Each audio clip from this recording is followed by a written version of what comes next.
ਸਤਿ ਸ਼੍ਰੀ ਅਕਾਲ। ਤੁਸੀਂ ਦੇਖ ਰਹੇ ਹੋ FYI ਮੀਡੀਆ। ਮੈਂ ਹਾਂ ਤੁਹਾਡੇ ਨਾਲ ਅਰਸ਼ਦੀਪ। ਕਰੋਨਾ ਵਾਇਰਸ ਦੇ ਕਾਰਨ ਅਮਰੀਕਾ ਦੇ ਵਿੱਚ 1 ਲੱਖ ਤੋਂ ਵੱਧ ਜਾਨਾਂ ਜਾ ਚੁੱਕੀਆਂ ਨੇ ਤੇ ਹਜੇ ਵੀ ਸਾਨੂੰ ਕੋਈ ਵੈਕਸੀਨ ਨਹੀਂ ਮਿਲੀ। WHO ਦੇ ਵੱਲੋਂ ਕਿਹਾ ਗਿਆ ਕਿ ਇਹਦੀ ਸੈਕਿੰਡ ਵੇਵ ਨਹੀਂ, ਸੈਕਿੰਡ ਪੀਕ ਆ ਸਕਦੀ ਹੈ ਜੇ ਅਸੀਂ ਚੰਗੀ ਤਰ੍ਹਾਂ ਦੇ ਨਾਲ ਗਾਈਡਲਾਈਨਸ ਨੂੰ ਫੋਲੋ ਨਾ ਕੀਤਾ, ਜੇ ਅਸੀਂ ਜਲਦੀ ਦਿਖਾਈ ਇਕਨੋਮੀ ਨੂੰ ਖੋਲਣ ਦੇ ਲਈ। ਅਮਰੀਕਾ ਦੇ ਵਿੱਚ ਕੀ ਹੋ ਰਿਹਾ ਹੈ, ਡਾਕਟਰਸ ਕਿਸ ਤਰ੍ਹਾਂ ਇਸ ਨੂੰ ਲੈ ਰਹੇ ਨੇ, ਕਿਸ ਤਰ੍ਹਾਂ ਉੱਥੇ ਇਕਨੋਮੀ ਓਪਨ ਹੋ ਰਹੀ ਹੈ, ਇਸ ਦੇ ਬਾਰੇ ਗੱਲਬਾਤ ਕਰਨ ਦੇ ਲਈ, ਅਪਡੇਟ ਦੇਣ ਦੇ ਲਈ ਮੇਰੇ ਨਾਲ ਪਹੁੰਚੇ ਹੋਏ ਨੇ ਸਨੀਵੇਲ ਕੈਲੀਫੋਰਨੀਆ ਤੋਂ ਡਾਕਟਰ ਹਰਮਿੰਦਰ ਗਿੱਲ। ਆਓ ਉਹਨਾਂ ਦਾ ਸਵਾਗਤ ਕਰਦੇ ਹਾਂ ਤੇ ਉਹਨਾਂ ਦੇ ਨਾਲ ਗੱਲਬਾਤ ਕਰਦੇ ਹਾਂ। ਸੋ ਡਾਕਟਰ ਗਿੱਲ, ਸਵਾਗਤ ਹੈ ਤੁਹਾਡਾ। ਮਿਹਰਬਾਨੀ ਜੀ, ਔਰ ਸਾਡੇ ਲਿਸਨਰ ਦੀ ਬਹੁਤ ਮਿਹਰਬਾਨੀ ਜਿਹੜੇ ਸਾਨੂੰ ਟਾਈਮ ਟੂ ਟਾਈਮ ਸੁਣਦੇ ਰਹਿੰਦੇ ਆ। ਬਿਲਕੁਲ ਡਾਕਟਰ ਗਿੱਲ, ਜਿਵੇਂ ਮੈਂ ਦੱਸਿਆ ਕਿ ਚੇਂਜ ਆ ਰਹੀ ਹੈ, ਨਵਾਂ ਨਾਰਮਲ ਹੈਗਾ ਜਿਹਦੇ 'ਚ ਅਸੀਂ ਜਾਣ ਦੀ ਕੋਸ਼ਿਸ਼ ਕਰ ਰਹੇ ਹੈਗੇ ਹਾਂ। ਜੇ ਅਸੀਂ ਤੁਹਾਡੇ ਕਲੀਨਿਕ ਤੋਂ ਗੱਲ ਸਟਾਰਟ ਕਰੀਏ ਤਾਂ ਤੁਸੀਂ ਕਿਸ ਤਰ੍ਹਾਂ ਇਸ ਨਵੇਂ ਨਾਰਮਲ ਦੇ ਤਹਿਤ ਕੰਮ ਕਰ ਰਹੇ ਹੋ, ਕਿਵੇਂ ਪੇਸ਼ੈਂਟਸ ਨੂੰ ਦੇਖ ਰਹੇ ਹੋ? ਕਿਉਂਕਿ ਪਹਿਲਾਂ ਤਾਂ ਇਹ ਸੀਗਾ ਜੀ ਵੀ ਲੋਕੀ ਥੋੜੇ ਜਿਹੇ ਸਕੇਅਰਡ ਸੀਗੇ ਇਨ ਪਰਸਨ ਆਉਣ 'ਚ, ਤੇ ਵੀ ਵਰ ਮੋਸਟਲੀ ਪ੍ਰਮੋਟਿੰਗ ਦੈਮ। ਅਸੀਂ ਵੀ ਕਹਿੰਦੇ ਸੀ ਵੀ ਜੇ ਹੈਗੀ ਆ ਸ਼ੈਲਟਰ ਇਨ ਪਲੇਸ ਹੈਗਾ ਤਾਂ ਉਹਨੂੰ ਫੋਲੋ ਸਟ੍ਰਿਕਟਲੀ ਕਰੀਏ। Although we were allowed to see the patients ਜਿਹੜੇ ਲੈਸ ਸੀਰੀਅਸ ਸੀਗੇ ਜਾਂ ਅਕਿਊਟ ਕੇਸਿਸ ਸੀਗੇ ਜਿਨ੍ਹਾਂ ਦੇ ਵਿੱਚ ਜ਼ਰੂਰਤ ਹੁੰਦੀ ਆ ਹਸਪੀਟਲਾਈਜੇਸ਼ਨ ਵਗੈਰਾ ਦੀ ਜ਼ਰੂਰਤ ਨਹੀਂ ਹੁੰਦੀ ਜਾਂ ਤੇ we were doing the video conferences, but now the people are building confidence। ਹੁਣ ਆਉਂਦੇ ਇਨ ਪਰਸਨ ਵੀ ਆਉਂਦੇ ਆ, ਪਰ ਸਟਿਲ ਜਿਹੜੀਆਂ 50% ਦੇ ਕਰੀਬ ਹੈਗੀਆਂ ਸਾਡੀਆਂ ਕੰਸਲਟੇਸ਼ਨਸ ਆ ਉਹ ਵੀਡੀਓ ਕਾਨਫਰੰਸ ਦਾ ਜ਼ੂਮ ਮੀਟਿੰਗ ਦੇ ਥਰੂ ਹੀ ਹੁੰਦੀਆਂ ਹੈਗੀਆਂ ਜੀ। ਤੇ then we talk to them and ship the medicine. ਬਿਲਕੁਲ, ਤੁਹਾਡੇ ਲਈ ਵੀ ਕੋਈ ਗਾਈਡਲਾਈਨਸ ਜਿਹੜੀਆਂ ਦਿੱਤੀਆਂ ਗਈਆਂ ਹੈਗੀਆਂ ਨੇ ਹੈਲਥ ਅਥਾਰਟੀਜ਼ ਵੱਲੋਂ ਕਿ ਜੇ ਤੁਸੀਂ ਓਪਨ ਕਰ ਰਹੇ ਹੋ ਕਲੀਨਿਕ, ਇਨ ਪਰਸਨ ਕਿਸੇ ਪੇਸ਼ੈਂਟ ਨੂੰ ਦੇਖ ਰਹੇ ਹੋ ਤੇ ਤੁਹਾਨੂੰ ਇਹ ਗਾਈਡਲਾਈਨਸ ਫੋਲੋ ਕਰਨੀਆਂ ਪੈਣਗੀਆਂ? ਹਾਂਜੀ, ਕਿਉਂਕਿ ਇਹੀ ਹੁੰਦਾ ਹੈਗਾ ਵੀ ਕੋਸ਼ਿਸ਼ ਕਰਦੇ ਹੁੰਦੇ ਅਸੀਂ ਵੀ ਪਹਿਲਾਂ ਤਾਂ ਜਿਹੜੇ ਪੇਸ਼ੈਂਟਸ ਆ ਉਹਨਾਂ ਨੂੰ ਕਹੀਦਾ ਵੀ ਤੁਸੀਂ ਮਿਨੀਮਮ ਆਪਣਿਆਂ ਦੇ ਵਿੱਚ ਆਦਤ ਹੁੰਦੀ ਹੈ 3-4 ਜਣੇ ਇਕੱਠੇ ਹੋ ਕੇ ਆ ਜਾਂਦੇ ਆ ਜੀ। ਦਾਦਾ ਦਾਦੀ ਦੀ ਵੀ ਆਊਟਿੰਗ ਹੋ ਜਾਂਦੀ ਹੈ, ਪੇਸ਼ੈਂਟ ਤਾਂ ਹੁੰਦਾ ਹੀ ਹੈ। ਤੇ ਅਸੀਂ ਰਿਕਮੈਂਡ ਕਰਦੇ ਹਾਂ ਵੀ ਤੁਸੀਂ ਆਪਦਾ ਜਿਹੜੇ ਜਿੰਨੇ ਘੱਟ ਤੋਂ ਘੱਟ ਮੈਂਬਰ, ਜੇ ਕੋਈ ਡਰਾਈਵ ਕਰਨ ਵਾਲਾ ਤਾਂ ਉਹ ਆਵੇ। ਤੇ ਕੋਸ਼ਿਸ਼ ਮੇਰੀ ਹੁੰਦੀ ਹੈ ਵੀ ਇੱਕ ਟਾਈਮ ਤੇ ਲੌਬੀ ਦੇ ਵਿੱਚ ਵੀ ਜਾਂ ਰੂਮ ਦੇ ਵਿੱਚ ਤਾਂ ਚਲੋ ਇੱਕ ਹੋਣਾ ਹੀ ਆ, ਵੀ ਬਾਹਰ ਵੀ ਨਾ ਹੋਣ। ਤੇ ਫਿਰ ਉਹਨਾਂ ਨੂੰ ਜਿਹੜੀਆਂ ਵੀ ਗਾਈਡਲਾਈਨਸ, ਸੋਸ਼ਲ ਡਿਸਟੈਂਸਿੰਗ ਦੀਆਂ ਗਾਈਡਲਾਈਨਸ ਹੈਗੀਆਂ, ਮਾਸਕ ਵਗੈਰਾ ਪਾ ਕੇ ਆਉਂਦੇ ਆ। ਮੇਰੇ ਬਾਹਰ ਸਾਈਨ ਲੱਗਿਆ ਹੋਇਆ। ਤੇ ਇੱਥੇ ਵੀ ਕੋਸ਼ਿਸ਼ ਕਰੀਦੀ ਆ ਹਰ ਪੇਸ਼ੈਂਟ ਤੋਂ ਬਾਅਦ ਰੂਮ ਨੂੰ ਸੈਨੀਟਾਈਜ਼ ਕਰੀਦਾ, ਜਿੰਨੇ ਇਕੁਇਪਮੈਂਟ ਹੈ ਉਹਨਾਂ ਨੂੰ ਸੈਨੀਟਾਈਜ਼ ਕਰੀਦਾ ਜੀ। ਤੇ ਸਾਡੇ ਕੋਲੇ ਏਰੋਸੋਲ ਸਪਰੇਜ਼ ਹੁੰਦੀਆਂ ਜਾਂ ਵਾਇਰਲ ਐਂਟੀ ਵਾਇਰਲ ਸਪਰੇਜ਼ ਹੈਗੀਆਂ ਜਿਹੜੀਆਂ ਕਿ ਅਸੀਂ ਯੂਜ਼ ਕਰਦੇ ਹੈਗੇ ਆ ਆਫਟਰ ਈਚ ਵਿਜ਼ਿਟ ਪੇਸ਼ੈਂਟ ਦੇ ਤੋਂ। ਤੇ ਉਹ ਜਿਹੜੀਆਂ ਕਿਉਂਕਿ ਏਅਰ ਦੇ ਵਿੱਚ ਵੀ ਜਿਹੜੀ 2-3 ਘੰਟੇ ਤੱਕ ਰਹਿਣ ਦੇ ਚਾਂਸਿਸ ਹੁੰਦੇ ਆ। ਤੇ ਬਾਕੀ ਟੈਂਪਰੇਚਰ ਚੈੱਕ ਹਰੇਕ ਦਾ, ਚਾਹੇ ਉਹ ਪੇਸ਼ੈਂਟ ਆ ਚਾਹੇ ਨਹੀਂ ਆਉਂਦਾ, ਉਹਦਾ ਟੈਂਪਰੇਚਰ ਚੈੱਕ ਕਰਦੇ ਆ। ਤੇ if somebody is having more than 100 temperature, ਮੇਰੀ ਕੋਸ਼ਿਸ਼ ਹੁੰਦੀ ਆ ਵੀ ਉਹ ਉੱਥੇ ਨਾ ਬੈਠੇ। ਬਿਲਕੁਲ ਡਾਕਟਰ ਗਿੱਲ, ਬਹੁਤ ਵਧੀਆ ਗੱਲ ਹੈ ਕਿ ਗਾਈਡਲਾਈਨਸ ਨੂੰ ਫੋਲੋ ਕਰਨੀਆਂ ਪੈਂਦੀਆਂ ਹੈਗੀਆਂ ਨੇ। ਹੁਣ ਤੁਸੀਂ ਐਜ਼ ਅ ਡਾਕਟਰ ਤੁਸੀਂ ਗਾਈਡਲਾਈਨਸ ਫੋਲੋ ਕਰ ਰਹੇ ਹੋ, ਪਰ ਹੁਣ ਆਮ ਪਬਲਿਕ ਦੀ ਜੇ ਗੱਲ ਕਰੀਏ ਉਹ ਕਿਸ ਤਰ੍ਹਾਂ ਲੈ ਰਹੀ ਹੈ ਕਰੋਨਾ ਵਾਇਰਸ ਨੂੰ? ਕਿਉਂਕਿ ਇਕਨੋਮੀ ਓਪਨ ਹੋ ਰਹੀ ਹੈਗੀ ਆ ਹੌਲੀ ਹੌਲੀ, ਅੱਧੀਆਂ ਤੋਂ ਜ਼ਿਆਦਾ ਸਟੇਟਸ ਨੇ ਓਪਨ ਕਰ ਦਿੱਤੀ ਹੈਗੀ ਆ। ਖਾਸ ਕਰਕੇ ਅਸੀਂ ਅਮਰੀਕਾ ਦੀ ਗੱਲ ਕਰੀਏ ਤਾਂ ਰਾਸ਼ਟਰਪਤੀ ਹਮੇਸ਼ਾ ਕਹਿੰਦੇ ਰਹਿੰਦੇ ਆ ਕਿ ਜੇ ਦੂਜੀ ਪੀਕ ਵੀ ਆਉਂਦੀ ਆ ਤਾਂ ਮੈਂ ਇਕਨੋਮੀ ਨੂੰ ਬੰਦ ਨਹੀਂ ਕਰੂੰਗਾ। ਤੇ ਕਿਸ ਤਰ੍ਹਾਂ ਲੋਕ ਇਸ ਨੂੰ ਲੈ ਰਹੇ ਨੇ, ਇਹਨਾਂ ਚੀਜ਼ਾਂ ਨੂੰ ਲੈ ਰਹੇ ਨੇ? ਕਿਉਂਕਿ ਲੋਕੀ ਵੀ ਹੁਣ ਇਹ ਸੋਚਣ ਲੱਗ ਗਏ ਵੀ ਐਨਫ ਹੋ ਗਿਆ, ਔਰ ਉਹ ਇੰਨਾ ਚਿਰ ਕਿਸੇ ਨੂੰ ਤੁਸੀਂ ਧੱਕੇ ਨਾਲ ਅੰਦਰ ਵੀ ਨਹੀਂ ਬਿਠਾ ਸਕਦੇ। ਪਰ ਥੋੜ੍ਹੀਆਂ ਜਿਸ ਤਰ੍ਹਾਂ ਰਿਸਟ੍ਰਿਕਸ਼ਨਸ ਖੋਲ੍ਹ ਕੇ ਹੁਣ ਕੈਲੀਫੋਰਨੀਆ ਦੀਆਂ ਜਿਹੜੀਆਂ ਸਾਡੇ 47 ਕਾਊਂਟੀਜ਼ ਆਊਟ ਆਫ 58 ਉਹਨਾਂ ਨੇ ਥਰਡ ਫੇਜ਼ ਦੇ ਵਿੱਚ ਐਂਟਰ ਕਰ ਗਈਆਂ ਹੈਗੀਆਂ। ਥਰਡ ਫੇਜ਼ ਦੇ ਵਿੱਚ ਕਾਫੀ ਬਿਜ਼ਨਸਿਸ ਵਗੈਰਾ ਕਰਬ ਸਾਈਡ ਵਾਸਤੇ ਖੁੱਲ੍ਹ ਜਾਣਗੇ, ਜਾਂ ਬਾਰਸ ਨੂੰ ਛੱਡ ਕੇ, ਜਾਂ ਰਿਲੀਜੀਅਸ ਪਲੇਸਿਸ ਦੇ ਵਿੱਚ ਵੀ ਉਹ ਸੋਚ ਰਿਹਾ ਵੀ ਇਸ ਮਹੀਨੇ ਦੇ ਐਂਡ ਤੇ ਉਹਨਾਂ ਨੇ 100 ਦੇ ਕਰੀਬ ਜਿਹੜੇ ਵਾਰਸ਼ਿਪਰਸ ਐਟ ਏ ਟਾਈਮ ਹੈ, ਜਿਸ ਤਰ੍ਹਾਂ ਤੁਹਾਡੇ ਕੈਨੇਡਾ ਦੇ ਵਿੱਚ ਕੀਤਾ, ਥੋੜ੍ਹੇ ਬੰਦਿਆਂ ਨੂੰ ਅਲਾਓ ਕਰਦੇ ਹੈਗੇ ਆ, ਪਰ ਉਹ ਉੱਥੇ ਬੈਠ ਕੇ ਲੰਗਰ ਵਗੈਰਾ ਨਹੀਂ ਛਕ ਸਕਦੇ। ਉਹ ਮੱਥਾ ਟੇਕ ਕੇ ਜਲਦੀ ਬਾਹਰ ਆ ਜਾਣਗੇ, ਬੈਠਣਗੇ ਨਹੀਂ। ਫਿਰ ਉਹਨਾਂ ਨੂੰ ਲੰਚ ਨਹੀਂ ਸਰਵ ਕੀਤਾ ਜਾਊਗਾ, ਜੇ ਕਿਸੇ ਨੇ ਲੈ ਕੇ ਜਾਣਾ ਤਾਂ ਪੈਕਡ ਲੰਚ ਲੈ ਕੇ ਜਾਣਗੇ। ਇਸ ਤਰ੍ਹਾਂ ਦੀਆਂ ਰਿਸਟ੍ਰਿਕਸ਼ਨਸ ਲਗਾ ਕੇ ਲੋਕਾਂ ਨੂੰ ਦ ਬਿਜ਼ਨਸ ਇਜ਼ ਕਮਿੰਗ ਨਾਰਮਲ। ਕਿਉਂਕਿ ਹੁਣ ਕਿੰਨਾ ਕੁ ਚਿਰ ਆਪਾਂ ਅੰਦਰ ਤਾੜ ਸਕਦੇ ਹਾਂ ਲੋਕਾਂ ਨੂੰ? ਜਿਹੜਾ ਬੰਦਾ ਹੈਗਾ ਜੀ ਉਹ ਹਿਊਮਨ ਸੋਸ਼ਲ ਐਨੀਮਲ ਹੈਗਾ, ਤੇ ਅਸੀਂ ਸੋਸ਼ਲ ਡਿਸਟੈਂਸਿੰਗ ਤਾਂ ਰੱਖ ਸਕਦੇ ਹਾਂ, ਪਰ ਜੇ ਕਿ ਵੀ ਇੰਟਰੈਕਸ਼ਨ ਤੋਂ ਬਿਨਾਂ ਉਹ ਤਾਂ ਇੱਕ ਕਿਸਮ ਦੀ ਸਜ਼ਾ ਵਾਲੀ ਗੱਲ ਹੋ ਜਾਂਦੀ ਹੈ। ਬਿਲਕੁਲ। ਤੇ ਹੁਣ ਜਿਹੜੀ ਇਹ ਸੀਗੀ ਵੀ ਪਹਿਲਾਂ ਆਪਾਂ ਇੰਨਾ ਡੈਥ ਟੋਲ ਵੀ ਦੇਖ ਲਿਆ, ਉਹਦਾ ਸੋਸ਼ਲ ਇੰਪੈਕਟ ਵੀ ਦੇਖ ਲਿਆ। ਹੁਣ ਜਿਹੜੀਆਂ ਨੈਕਸਟ ਵੇਵ ਜਿਹੜੀ ਆ ਰਹੀ ਹੈਗੀ ਹੈ ਜੀ, ਉਹ ਆ ਰਹੀ ਹੈਗੀ ਹੈ ਜਿਹੜੀ emotional aspect of the pandemic, ਵੀ ਲੋਕਾਂ ਦੇ ਵਿੱਚ ਜਿਹੜੀਆਂ ਮੈਂਟਲ ਇਲਨੈਸਿਸ ਹੈ, ਡਿਪਰੈਸ਼ਨਸ ਹੈ, ਉਹਨਾਂ ਦੀਆਂ ਪੋਜੈਸ਼ਨ ਚਲੀਆਂ ਗਈਆਂ, ਉਹਨਾਂ ਦੇ ਲਵਡ ਵਨ ਚਲੇ ਗਏ, ਜਾਂ ਸਿੱਖ ਹੋਣ ਦੇ ਨਾਲ ਉਹਨਾਂ ਦੀ ਲਾਈਵਲੀਹੁੱਡ ਚਲੀ ਗਈ।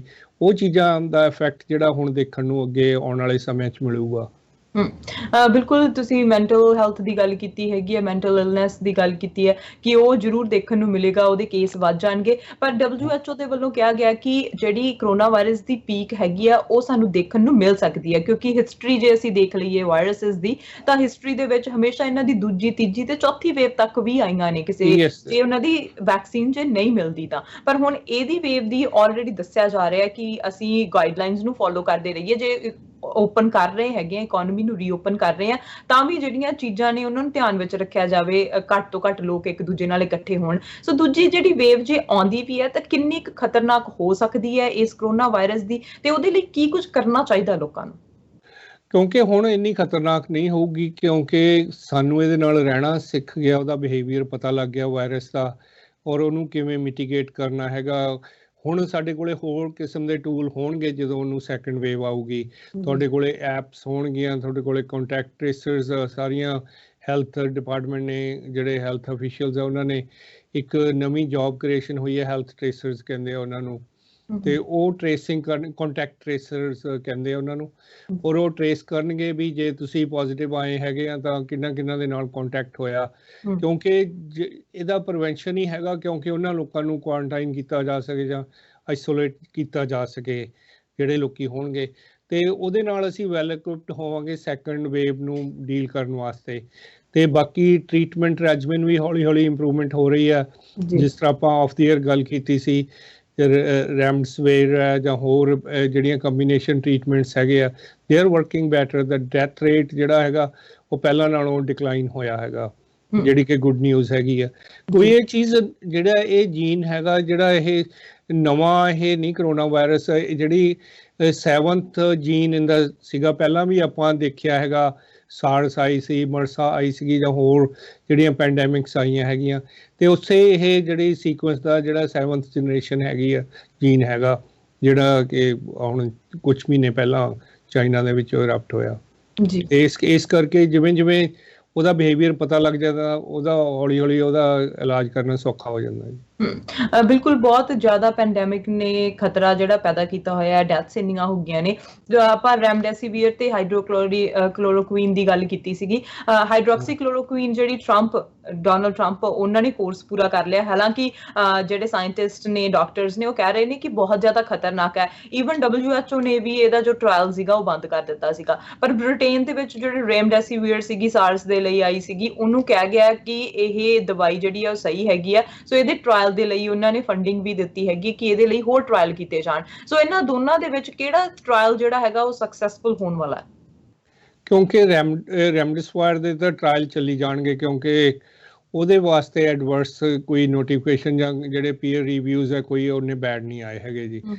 ਜਿੱਥੋਂ ਤੱਕ ਹੈਗਾ ਇਹਦਾ ਹਾਈਡਰੋਕਸੀਕਲੋਰੋਕੁਈਨ ਦਾ ਹੈਗਾ, ਟਰੰਪ ਸਾਹਿਬ ਨੇ ਆਪਣਾ ਕੋਰਸ ਪੂਰਾ ਕਰ ਲਿਆ, ਵਧੀਆ ਗੱਲ ਹੈ, ਹੀ ਸਟਿਲ ਅਲਾਈਵ। ਤੇ ਪਰ ਉਹਦੇ ਜਿੰਨੇ ਸਾਈਡ ਇਫੈਕਟਸ ਹੈਗੇ ਆ, ਜਿਹੜੇ ਲਿਵਰ ਤੇ ਇਫੈਕਟ ਕਰਦੀਆਂ ਜਾਂ ਏਰੀਥਮੀਆਸ ਕਾਜ਼ ਕਰਦੇ ਹੈਗੇ ਆ ਹਾਰਟ ਦਾ, ਉਹ ਓਵਰਲੁੱਕ ਨਹੀਂ ਕੀਤੇ ਜਾ ਸਕਦੇ, ਖਾਸ ਕਰਕੇ ਜਿਹੜੇ ਪਹਿਲਾਂ ਹੀ ਇਮਿਊਨ ਕੰਪਰੋਮਾਈਜ਼ਡ ਹੈਗੇ ਆ, ਤੇ it can cause a death even in certain cases.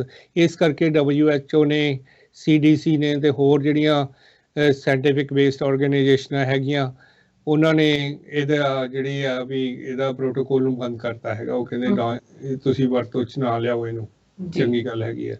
ਤੇ ਜਿੱਥੋਂ ਤੱਕ ਵੈਕਸੀਨੇਸ਼ਨ ਦਾ ਸਵਾਲ ਹੈਗਾ, ਉਹਦੇ ਵਾਸਤੇ ਹੁਣ ਟ੍ਰਾਇਲ ਚੱਲ ਰਹੀਆਂ, ਐਨੀਮਲ ਟ੍ਰਾਇਲ ਤੋਂ ਹਿਊਮਨ ਟ੍ਰਾਇਲਸ ਤੇ ਆ ਗਏ ਉਹ, ਤੇ ਇਸ ਗੁੱਡ ਨਿਊਜ਼। ਤੇ ਪਰ ਇਹੀ ਹੁੰਦਾ, ਹਮੇਸ਼ਾ ਹੀ ਇਹ ਹੁੰਦਾ ਆਇਆ ਹੈਗਾ, ਜ਼ਰੂਰੀ ਨਹੀਂ ਹੁੰਦਾ ਵੀ ਜਿਹੜਾ ਟਾਈਮ ਫਰੇਮ ਹੈ ਉਹਨੇ ਦੇ ਵਿੱਚ ਹੀ ਵਾਇਰਸ ਜਿਹੜਾ ਵੈਕਸੀਨੇਸ਼ਨ ਹੈ ਪ੍ਰੋਡਿਊਸ ਹੋ ਸਕੇ। ਕਈ ਵਾਰੀ ਹੋਰ ਪ੍ਰੋਬਲਮ, ਮੈਨੂਫੈਕਚਰਿੰਗ ਪ੍ਰੋਬਲਮਸ ਆਉਂਦੀਆਂ ਜਾਂ ਟ੍ਰਾਇਲ ਦੇ ਵਿੱਚ ਪ੍ਰੋਬਲਮ ਆਉਂਦੀਆਂ, ਕਿਉਂਕਿ ਤੁਸੀਂ ਲੱਖਾਂ ਹਜ਼ਾਰਾਂ ਲੋਕਾਂ ਨੂੰ ਹੀ ਨਹੀਂ ਦੇਣਾ, ਤੁਸੀਂ ਮਿਲੀਅਨਸ ਬਿਲੀਅਨਸ ਲੋਕਾਂ ਨੂੰ ਇਹ ਦੇਣਾ ਹੈਗਾ।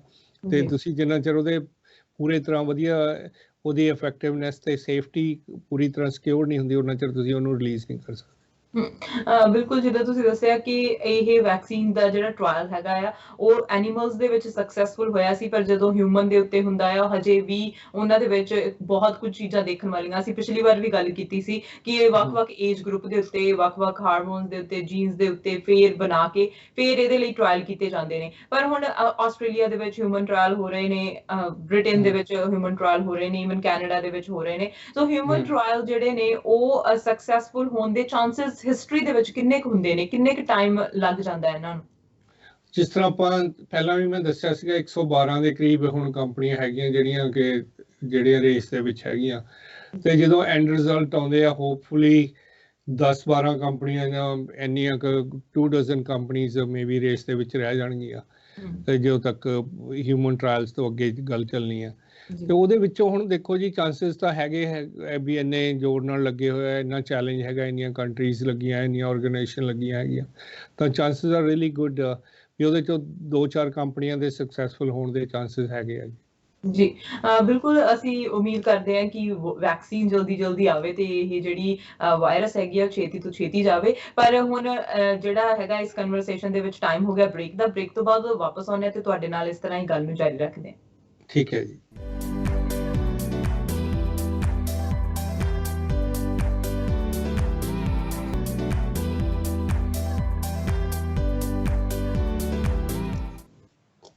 Welcome back after a short break. You are watching FYI media ਤੇ ਮੇਰੇ ਨਾਲ ਅੱਜ ਗੱਲਬਾਤ ਕਰ ਰਹੇ ਨੇ ਡਾਕਟਰ ਹਰਮਿੰਦਰ ਗਿੱਲ ਜੋ ਕਿ ਹੋਮਿਓਪੈਥਿਕ ਡਾਕਟਰ ਨੇ, ਜੋ ਕਿ ਕੈਲੀਫੋਰਨੀਆ ਸਨੀਵੇਲ ਤੋਂ ਨੇ, ਤੇ ਗੱਲਬਾਤ ਹੋ ਰਹੀ ਹੈ ਕਰੋਨਾ ਵਾਇਰਸ ਦੇ ਬਾਰੇ। ਸੋ ਡਾਕਟਰ ਸਾਹਿਬ ਜਿਵੇਂ ਤੁਸੀਂ ਗੱਲ ਕੀਤੀ ਕਿ ਟ੍ਰਾਇਲ ਹੋ ਰਹੇ ਨੇ ਤੇ ਹੁਣ ਨਵੀਆਂ ਚੀਜ਼ਾਂ ਵੀ ਸਾਹਮਣੇ ਆ ਰਹੀਆਂ ਨੇ। ਹੁਣ ਫੇਸ ਮਾਸਕ ਦੀ ਗੱਲ ਹੋ ਰਹੀ ਸੀ ਹਰ ਕਿਤੇ। ਹੁਣ ਕੈਨੇਡਾ ਨੇ ਵੀ ਪਿਛਲੇ ਹਫਤੇ ਕਿਹਾ ਹੈਗਾ ਕਿ ਸਾਨੂੰ ਫੇਸ ਮਾਸਕ ਲਾਉਣੇ ਚਾਹੀਦੇ ਨੇ ਜਦੋਂ ਸਾਨੂੰ ਲੱਗਦਾ ਹੈ ਕਿ ਸਾਡੇ ਕੋਲੋਂ ਕੋਈ 2 ਮੀਟਰ ਦੀ ਦੂਰੀ ਦੇ ਉੱਤੇ ਨਹੀਂ ਹੈਗਾ।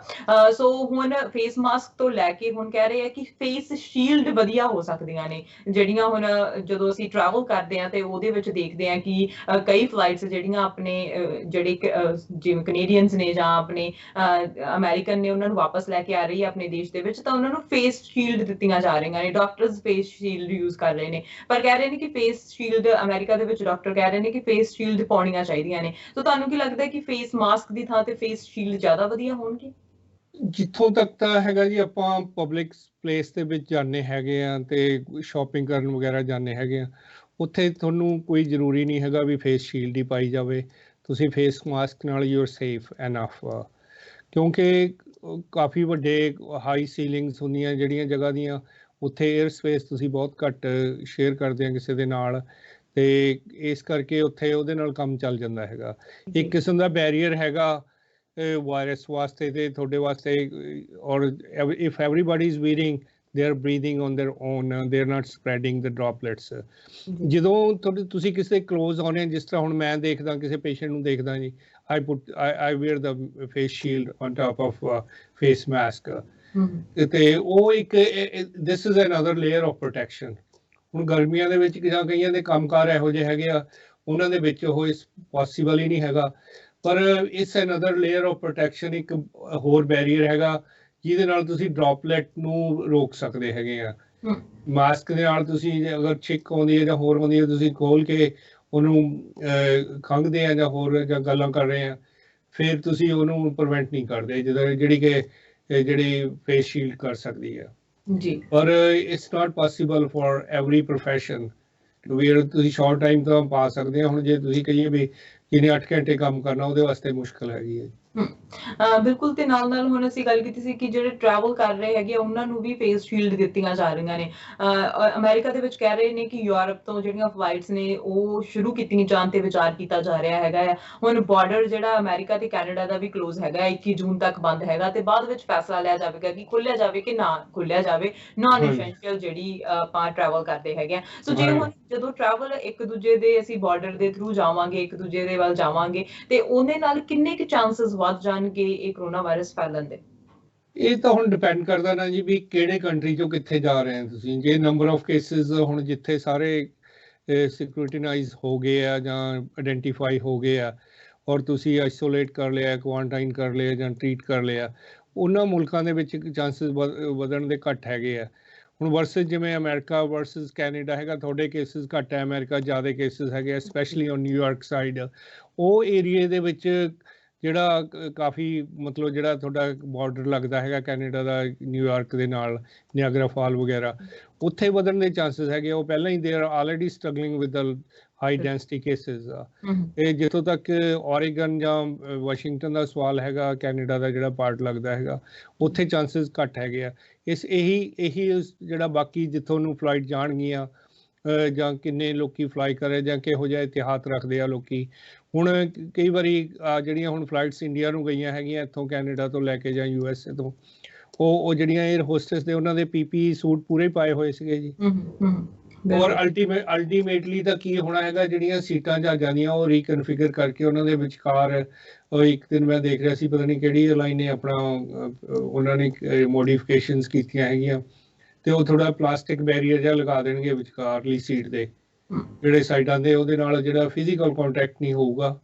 ਤੇ ਪਰ ਫਿਰ ਵੀ ਲੋਕਾਂ ਨੂੰ ਆਪਦਾ ਜਿਹੜਾ ਅੱਗੇ ਖਾਣ ਪੀਣ ਦਾ ਸਮਾਨ ਦਿੰਦੇ ਸੀ 에ਅਰ ਹੋਸਟਸ, ਉਹ ਆਪਦਾ ਸਰਵ ਨਹੀਂ ਕਰਨਗੀਆਂ, ਤੁਸੀਂ ਆਪਣਾ ਸਮਾਨ ਲੈ ਕੇ ਬੈਠੋ। ਫਿਰ ਤੁਸੀਂ ਅੱਗੇ ਆਪਾਂ ਨੂੰ ਸੈਨੀਟਾਈਜ਼ਰ ਦੀ ਜ਼ਰੂਰਤ ਹੀ ਨਹੀਂ ਸੀ ਪੈਂਦੀ, ਹੁਣ it will be first priority. ਤੇ ਜਹਾਜ਼ਾਂ ਦੇ ਵਿੱਚ ਵੀ ਹੋ ਸਕਦਾ ਉਹ ਹਰ ਸੀਟ ਦੇ ਉੱਤੇ ਜਾਂ ਐਂਟਰੈਂਸ ਦੇ ਉੱਤੇ ਜਾਂ 5-7 ਸੀਟਾਂ ਛੱਡ ਕੇ ਉਹ ਉਸ ਤਰ੍ਹਾਂ ਦਾ ਸੈਨੀਟਾਈਜ਼ਰ ਵਗੈਰਾ ਰੱਖ ਦੇਣ। ਔਰ ਫਲਾਈਟ ਉਤਰਨ ਤੋਂ ਬਾਅਦ ਪੂਰੀਆਂ ਸੀਟਸ ਵਗੈਰਾ ਸੈਨੀਟਾਈਜ਼ ਕੀਤੀਆਂ ਜਾਇਆ ਕਰਨਗੀਆਂ। ਔਰ ਕਈ ਸਟੇਸ਼ਨਸ ਹੋਣਗੇ ਜਿਹਦੇ ਵਿੱਚ ਦੀ ਤੁਸੀਂ ਲੰਘ ਕੇ ਜਾਓਗੇ ਤੇ ਤਾਂ ਕਿ ਵਾਇਰਸ ਤੁਸੀਂ ਅੱਗੇ ਨਾ ਕੈਰੀ ਕਰ ਸਕੋ। ਬਿਲਕੁਲ, ਇਹ ਸਾਡਾ ਜਿਹੜੀ ਜਿਵੇਂ ਅਸੀਂ ਆਪਣੇ ਨਾਲ ਐਸੈਂਸ਼ੀਅਲ ਕਿੱਟ ਰੱਖਦੇ ਹੁੰਦੇ ਸੀ, ਮੈਡੀਕਲ ਕਿੱਟ ਰੱਖਦੇ ਸੀ, ਤੇ ਹੁਣ ਨਵੀਂ ਕਿੱਟ ਜਿਹੜੀ ਸਾਡੇ ਨਾਲ ਹੋ ਜਾਏਗੀ, ਜਿਹਦੇ ਵਿੱਚ ਸਾਡੇ ਕੋਲ ਮਾਸਕ, ਸੈਨੀਟਾਈਜ਼ਰ, ਸੋ ਇਦਾਂ ਦੀਆਂ ਚੀਜ਼ਾਂ ਸਾਨੂੰ ਕੈਰੀ ਕਰਨੀਆਂ ਪਿਆ ਕਰਨਗੀਆਂ। ਜਿਹੜਾ ਸਾਡਾ ਲਾਈਫ ਸਟਾਈਲ ਹੈਗਾ ਆ ਉਹ ਚੇਂਜ ਹੋ ਜਾਣਾ ਹੈ ਇਹਦੇ ਨਾਲ। ਪਰ ਹੁਣ ਜਿਵੇਂ ਅਸੀਂ ਗੱਲ ਕੀਤੀ ਹੈ ਕਿ ਫਲਾਈਟਸ ਦੇ ਵਿੱਚ ਥੋੜੇ ਲੋਕ ਜਾਇਆ ਕਰਨਗੇ, ਪਰ ਹਜੇ ਵੀ ਕੰਸਰਨਿੰਗ ਹੈਗਾ ਆ ਕਿ ਲੋਕ ਅਜੇ ਵੀ ਪੈਕ ਹੋ ਕੇ ਆ ਰਹੇ ਨੇ ਫਲਾਈਟ ਦੇ ਵਿੱਚ ਬੈਠ ਕੇ, ਜਿਹੜੇ ਘਰਾਂ ਨੂੰ ਵਾਪਸ ਆ ਰਹੇ ਨੇ, ਸਿਟੀਜ਼ਨ ਵਾਪਸ ਆ ਰਹੇ ਨੇ। 14 ਦਿਨ ਦਾ ਕੁਆਰੰਟਾਈਨ ਪੀਰੀਅਡ ਇੱਥੇ ਵੀ ਚੱਲ ਰਿਹਾ ਅਮਰੀਕਾ ਦੇ ਵਿੱਚ। ਹਾਂਜੀ, ਉਹ ਸਾਰੇ ਕਿਤੇ ਹੀ ਹੈਗਾ ਜੀ। 7 ਦਿਨ ਹੁਣ ਤੁਹਾਨੂੰ ਹੋਮ ਕੁਆਰੰਟਾਈਨ ਕਹਿੰਦੇ। ਅੱਗੇ ਪਹਿਲਾਂ ਤਾਂ ਉਹ ਜਿਵੇਂ ਇੰਡੀਆ ਦੇ ਵਿੱਚ ਜਿਹੜੇ ਇੱਥੋਂ ਜਾਂਦੇ ਸੀ ਉਹਨਾਂ ਨੂੰ ਹੋਟਲ ਦੇ ਵਿੱਚ ਭੇਜਿਆ। ਮੇਰਾ ਇੱਕ ਫਰੈਂਡ ਸੀ, ਉਹ ਕੈਨੇਡਾ ਤੋਂ ਗਿਆ ਹੈਗਾ, ਉਹਨਾਂ ਨੂੰ 7 ਦਿਨ ਪਹਿਲਾਂ ਹੋਟਲ ਦੇ ਵਿੱਚ ਰਹਿਣਾ ਪੈਣਾ, ਪਹਿਲਾਂ 14 ਦਿਨ ਕਹਿੰਦੇ ਸੀ। ਨੈਕਸਟ 7 ਡੇਜ਼ ਉਹ ਹੋਮ ਕੁਆਰੰਟਾਈਨ 'ਚ ਰਹਿਣਗੇ। ਤੇ ਸੇਮ ਰੂਲ ਅਪਲਾਈਜ਼ ਹੇਅਰ। ਇੱਥੇ ਇੰਨਾ ਕੁ ਹੈਗਾ ਵੀ ਉਹ ਹੋਟਲ ਦੇ ਵਿੱਚ ਨਹੀਂ ਰਿਕਮੈਂਡ ਕਰਦੇ, ਉਹ ਕਹਿੰਦੇ ਤੁਸੀਂ ਆਪਦੇ ਹੋਮ ਕੁਆਰੰਟਾਈਨ ਹੋ ਜਾਓ ਜਾ ਕੇ, ਤੇ ਉਹ ਤਾਂ ਰਹਿਣਾ ਪੈਣਾ। ਇਹਦਾ ਮਤਲਬ ਇਹ ਹੋਇਆ ਵੀ ਤੁਸੀਂ ਜੇ 2-4 ਦਿਨਾਂ ਦੇ ਟ੍ਰਿਪ ਤੇ ਜਾਣਾ, ਤੁਸੀਂ ਵਾਪਸ ਨਹੀਂ ਜਾ ਸਕਦੇ। ਬਿਲਕੁਲ, ਤਾਈਓ ਉਹ ਜਿਹੜੇ ਘਰ ਆ ਰਹੇ ਆ ਸਿਰਫ ਸਿਟੀਜ਼ਨ ਹੀ ਘਰ ਆ ਰਹੇ ਹੈਗੇ ਆ। ਸੋ ਇਹ ਜਿਹੜਾ ਕੁਆਰੰਟਾਈਨ ਦੇ ਵਿੱਚ ਰਹਿੰਦੇ ਆ 14 ਦਿਨ, ਇਹ ਪ੍ਰੋਪਰਲੀ ਫੋਲੋ ਕੀਤਾ ਜਾ ਰਿਹਾ, ਇਹਨਾਂ ਦੀ ਚੈਕਿੰਗ ਹੁੰਦੀ ਹੈ? ਸੋ ਕਿਸ ਤਰ੍ਹਾਂ ਸਿਸਟਮ ਹੈਗਾ ਹੈ? ਅੱਡੋ-ਅੱਡ ਕੰਟਰੀ ਦੇ ਵਿੱਚ ਡਿਫਰੈਂਟ ਪ੍ਰੋਟੋਕੋਲ ਹੈਗੇ। ਜਿਹੜਾ ਤਾਂ US ਦੇ ਵਿੱਚ ਪ੍ਰੋਟੋਕੋਲ ਹੈਗਾ, ਉਹ ਤਾਂ ਤੁਹਾਨੂੰ ਮਤਲਬ ਕਾਲ ਕਰਦੇ ਆ ਹੈਲਥ ਅਫੀਸ਼ੀਅਲ ਜਿਨ੍ਹਾਂ ਦੇ ਨਾਲ ਰਜਿਸਟਰਡ ਕੀਤਾ ਹੁੰਦਾ, ਦੇ ਕਾਲ ਯੂ ਟਾਈਮ ਟੂ ਟਾਈਮ। ਅਗਰ ਕੋਈ ਉਹਨਾਂ ਨੇ ਤੁਹਾਨੂੰ ਕਿਹਾ ਹੋਇਆ ਵੀ ਜੇ ਕੋਈ ਪ੍ਰੋਬਲਮਸ ਹੈਗੀਆਂ ਤਾਂ ਉਹ ਤੁਸੀਂ ਉਹਨਾਂ ਨੂੰ ਆਪ ਕਾਲ ਕਰ ਸਕਦੇ ਆ ਜੇ ਕੋਈ ਤੁਹਾਨੂੰ ਸਿੰਪਟਮਸ ਲੱਗਦੇ ਆ। ਜਿਸ ਤਰ੍ਹਾਂ ਜਿਹੜੇ ਇੱਥੋਂ ਜਿਹੜੇ ਪੈਸੇਂਜਰਸ ਟਰੈਵਲਰ ਹਾਂਗਕਾਂਗ ਜਾਂਦੇ ਹੈਗੇ ਆ, ਉਹ ਤੁਹਾਨੂੰ ਇੱਕ ਬ੍ਰੇਸਲੇਟ ਜਿਹਾ ਦੇ ਦਿੰਦੇ ਹੈਗੇ ਆ ਜੀ। ਉਹ ਜਦੋਂ ਤੁਸੀਂ ਆਪਣੇ ਹੋਮ ਜਿਹੜਾ ਉਹਨਾਂ ਨੇ ਤੁਸੀਂ ਐਡਰੈਸ ਲਿਖਿਆ ਹੋਇਆ ਉਹਦੇ ਘੇਰੇ ਦੇ ਵਿੱਚੋਂ ਬਾਹਰ ਜਾਂਦੇ ਆ ਤਾਂ ਉਹ ਬੀਪ ਕਰਨ ਲੱਗ ਜਾਂਦਾ ਹੈਗਾ। ਜਿਸ ਤਰ੍ਹਾਂ ਮਤਲਬ ਇੱਕ ਕਿਸਮ ਦੀ ਤੁਹਾਡੀ ਉਹ ਗਰੰਟੀ ਕਰਦੇ ਆ ਤੇ ਉਹ ਤੁਸੀਂ ਉਹਦੇ ਵਿੱਚੋਂ ਬਾਹਰ ਨਹੀਂ ਜਾ ਸਕਦੇ।